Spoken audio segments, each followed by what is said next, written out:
Social media వేదికగా blackmail చేస్తున్న దంపతుల బాగోతాన్ని బట్టబయలు చేశారు కరీంనగర్ రూరల్ పోలీసులు. భార్యాభర్తలు ఇద్దరూ కలిసి వలవేసి అమాయకులని దోచుకోవడమే కాదు, మీ నగ్న వీడియోలు బయట పెడతామంటూ బ్లాక్మెయిల్ చేసి లక్షల రూపాయలు దండుకున్నారు.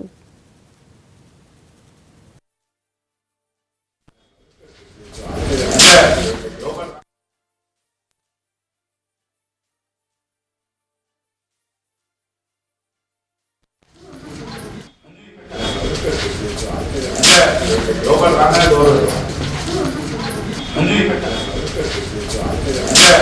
లోపల రాగానే డోర్ లోపల రాగానే డోర్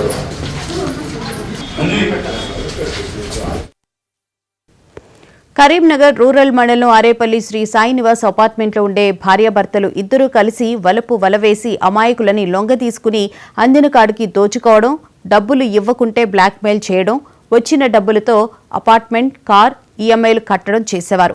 వీరి మోసాలకి కరీంనగర్లో దాదాపుగా 100 మంది మోసపోయారు. ఇన్స్టాగ్రామ్లో అందమైన ఫోటోలు పోస్టు చేయడం, తనతో శారీరక సుఖం కావాలంటే కాల్ చేయండి పోస్ట్ చేయడంతో కూడా బడా వ్యాపారులు, యువకులు ఆమె ఉంటున్న అపార్ట్మెంట్కి వెళ్లేవారు. శారీరకంగా కలిసే సమయంలో నగ్నంగా ఉన్న సందర్భంలో భర్త వీడియోలు, ఫోటోలు తీసేవాడు. తర్వాత ఆ ఫోటో, వీడియోలు చూపించి వారి వద్ద డబ్బులు గుంజుకునేవారు.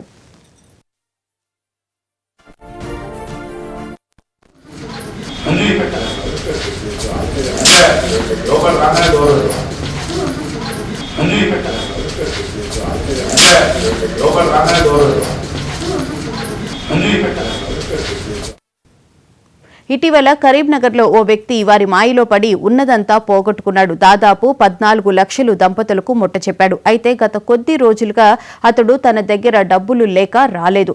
దీంతో అతనికి ఫోన్ చేసి ఎందుకు రావడం లేదని అడగ్గా తన దగ్గర డబ్బులు లేవని, నన్ను మర్చిపోవాలని కోరాడు. దీంతో దంపతులు అతనికి వాట్సాప్ కాల్ చేసి బెదిరించడం, డబ్బులు ఇవ్వాలని, లేదంటే ఫోటోలు, వీడియోలు సోషల్ మీడియాలో అప్లోడ్ చేస్తామని, నిన్ను చంపుతామని బెదిరించడంతో ₹1,00,000 ఇచ్చాడు. ఇంకా 4 లక్షలు కావాలని బెదిరించగా తన స్నేహితులకి విషయం చెప్పాడు. వారు కేసు పెట్టమని చెప్పడంతో పోలీసుల్ని ఆశ్రయించాడు. దీంతో పోలీసులు కిలాడి దంపతులను అరెస్టు చేసి వారి వద్ద ఉన్న మొబైల్ ఫోన్లని స్వాధీనం చేసుకుని జైలుకు పంపారు.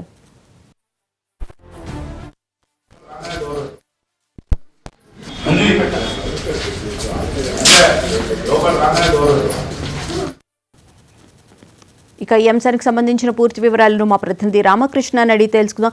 రామకృష్ణ, చెప్పండి, సోషల్ మీడియాని వేదికగా చేసుకుని భార్యాభర్తలు ఇద్దరు చాలా మందిని మోసం చేసినట్లు తెలుస్తోంది. దీనికి సంబంధించి అసలు పోలీసులు ఏమంటున్నారు? సోషల్ మీడియా వేదికగా ఇలాంటి మోసాలకు పాల్పడుతున్నటువంటి సందర్భంలో యువకులు ఎవరు కూడా రెస్పాండ్ కావద్దు, వీటి పట్ల అప్రమత్తంగా ఉండాలని కూడా పోలీసులు హెచ్చరిస్తున్నారు. ఎందుకంటే కరీంనగర్ రూరల్ మండలం జరిగినటువంటి ఒక సంఘటనలో ఇద్దరు భార్యాభర్తలు ఇన్స్టాగ్రామ్ వేదికగా ఇలాంటి వాళ్ళను పని దాదాపుగా 100 మంది వరకు యువకులు, అదేవిధంగా వ్యక్తులను మోసం చేసి అదేవిధంగా డబ్బులు లాగినటువంటి ఘటన చోటు చేసుకోవడం కూడా పోలీసులు అప్రమత్తంగా ఉండాలని చెప్పేసి కూడా ప్రశ్న చేశారు. మొత్తంతో ఈ ఘటన ఒకసారి మనం పరిశీలిస్తే కరీంనగర్ రూరల్ మండలం చెందినటువంటి ఇద్దరు భార్యాభర్తలు కూడా ఒక అపార్ట్మెంట్ అద్దెకి తీసుకొని ఇన్స్టాగ్రామ్ వేదిక కూడా నగ్న ఫోటోలు అందులో పోస్ట్ చేస్తూ అందరినీ ఆకర్షించడం మొదలు పెట్టారు. ఇందుకు దాదాపుగా ఒక 100 మంది వరకు కూడా ఆకర్షిస్తున్నటువంటి వ్యక్తులు ఆమెతో పరిచయం పెంచుకొని ఫోన్ కాల్లో మాట్లాడడం జరిగింది. ఆ తర్వాత ఆమె తను ఉంటున్నటువంటి అపార్ట్మెంట్ కు పిలవగా అక్కడికి వచ్చిన తర్వాత వారితో పరిచయం పెంచుకొని వారి పరిచయం కాస్త శారీరక సంబంధం వరకు దారి తీసేలా ఏర్పాట్లు చేసుకొని సందర్భంలో నగ్నంగా ఉన్నటువంటి సందర్భంలో భర్త వచ్చి కూడా వారిని బెదిరిస్తూ వీడియోలు తీయటం, అదేవిధంగా ఆ తర్వాత బెదిరింపులకు పాల్పడుతూ కూడా ఆ ఫోటోలను అప్లోడ్ చేస్తామని చెప్పేసి కూడా బలవంతంగా డబ్బులు వసూలు చేసినటువంటి సంఘటనలు చోటు చేస్తున్నాయి. అయితే ఈ ఘటన ఎలా బయటకు వచ్చిందంటే కరీంనగర్ చెందినటువంటి ఒక వ్యాపారి కూడా వీళ్ళ మోసానికి బలయ్యాడు. అతను కూడా ఇన్స్టాగ్రామ్ రీల్స్గా వీరి పోస్టులకు ఆకర్షితుడై ఆమెతో పరిచయం పెంచుకుని అక్కడికి వెళ్ళింది. దాదాపుగా 14 లక్షల వరకు కూడా అతని డబ్బును పోగొట్టడం జరిగింది. ఆ తర్వాత అక్కడికి అతను వెళ్ళడం మానేశాడు. ఆ సందర్భంలో ఆ యువతి అతనికి ఫోన్ చేసి అక్కడికి రావాల్సిందిగా కోరడంతో తన దగ్గర డబ్బులు లేవు, తను రాలేదని చెప్పేసి అతను చెప్పడం జరిగింది. అయితే అతన్ని బలవంతంగా రాకపోతే కనుక తనతో ఉన్నటువంటి ఫోటోలన్నీ కూడా ఇన్స్టాగ్రామ్ సోషల్ మీడియాలో అప్లోడ్ చేస్తామని బెదిరించడంతో అతను పోలీసులను ఆశ్రయించడం జరిగింది. సో మొత్తంగా ఈ భార్యాభర్తల ఒక మోసం కూడా బయటపడింది. సో ఇద్దరిని అరెస్ట్ చేసి ఒక కారుతో పాటు ₹1,00,000 కూడా పోలీసు స్వాధీనం చేసుకుని రిమాండ్ చేయడం జరిగింది. అయితే గతంలో ఈ 100 మందిలో ఎవరు పోలీసులకి కంప్లైంట్ చేయలేదా రామకృష్ణ? పరువు పోతుందన్నటువంటి కారణంగా కూడా వీళ్ళెవరు కూడా బయటకు రాలేదు. పోలీసులకు ఫిర్యాదు చేసేందుకు కూడా వెనుకాడినట్టు తెలుస్తుంది. దాదాపుగా పోలీసుల విచారణలో ఇవన్నీ కూడా బయటపడింది. ఎందుకంటే ఆమె వాళ్ళ భార్యాభర్తల ఫోన్లు స్వాధీనం చేసుకున్న తర్వాత ఎవరెవరితో కాంటాక్ట్ ఉన్నారు, ఎప్పుడెప్పుడు వారి వద్దకు రావడం జరిగింది, ఆ తర్వాత వారు ఏకాంతంగా ఉన్నటువంటి సందర్భంలో తీసిన వీడియోలను పరిశీలించారు. దాదాపుగా ఒక 100 మంది వరకు ఉన్నట్లు మాత్రం పోలీసుల విచారణ తెలియంది. సో మొత్తంగా అయితే వివరాలని కూడా కోర్టులో కూడా సబ్మిట్ చేసే అవకాశం ఉంది. ఇలా థ్యాంక్ యూ రామకృష్ణ.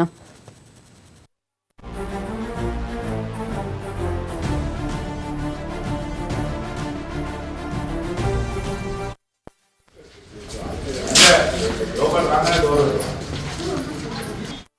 గత కొన్ని సంవత్సరాల నుండి మంచిర్యాల జిల్లాకు చెందిన ఇద్దరు భార్యాభర్తలు కరీంనగర్లోని ఆరపల్లి వద్ద ప్రైవేటుగా ఇల్లు అద్దెకు తీసుకొని మాల్బూర్ బిజినెస్ చేసి తర్వాత ఇంటర్నల్ డిజైనింగ్ వర్క్ చేసి వారు నష్టపోయినందున వారు సులభంగా డబ్బులు సంపాదించాలనే ఉద్దేశంతో వారి వద్ద ఉన్న ఫోన్లలో ఇన్స్టాగ్రామ్లు చూసి అట్టి ఇన్స్టాగ్రామ్లలో భార్యాభర్తలు కలిసి నగ్నంగా ఉన్న ఫోటోలను మరియు ఆమె నగ్నంగా ఉన్న వీడియోలను తీసి ఇన్స్టాగ్రామ్లో పోస్ట్ చేయగా అట్టి పోస్టులను చూసి చాలామంది యువకులు, వ్యాపారస్తులు అట్టి వాటిని చూసుకుంటూ ఆమెను ఫాలో అవుతూ ఆమెకు మెసేజ్లు చేస్తూ ఆమె నంబర్లు తీసుకొని ఆమెను సెక్స్లో పాల్గొనాలని చెప్పి అడగగా ఆమె దానికి సరేనని ఒప్పుకొని తన ఇంటికి దాదాపు సుమారు 100 మంది వరకు పిలిపించుకొని వారితో నగ్నంగా సెక్స్లో పాల్గొంటూ అట్టి సెక్స్లో పాల్గొన్నట్టున్నటువంటి వీడియోలను తన భర్త తన ఫోన్ ద్వారా వీడియో తీసి ₹4,95,000 గల చెక్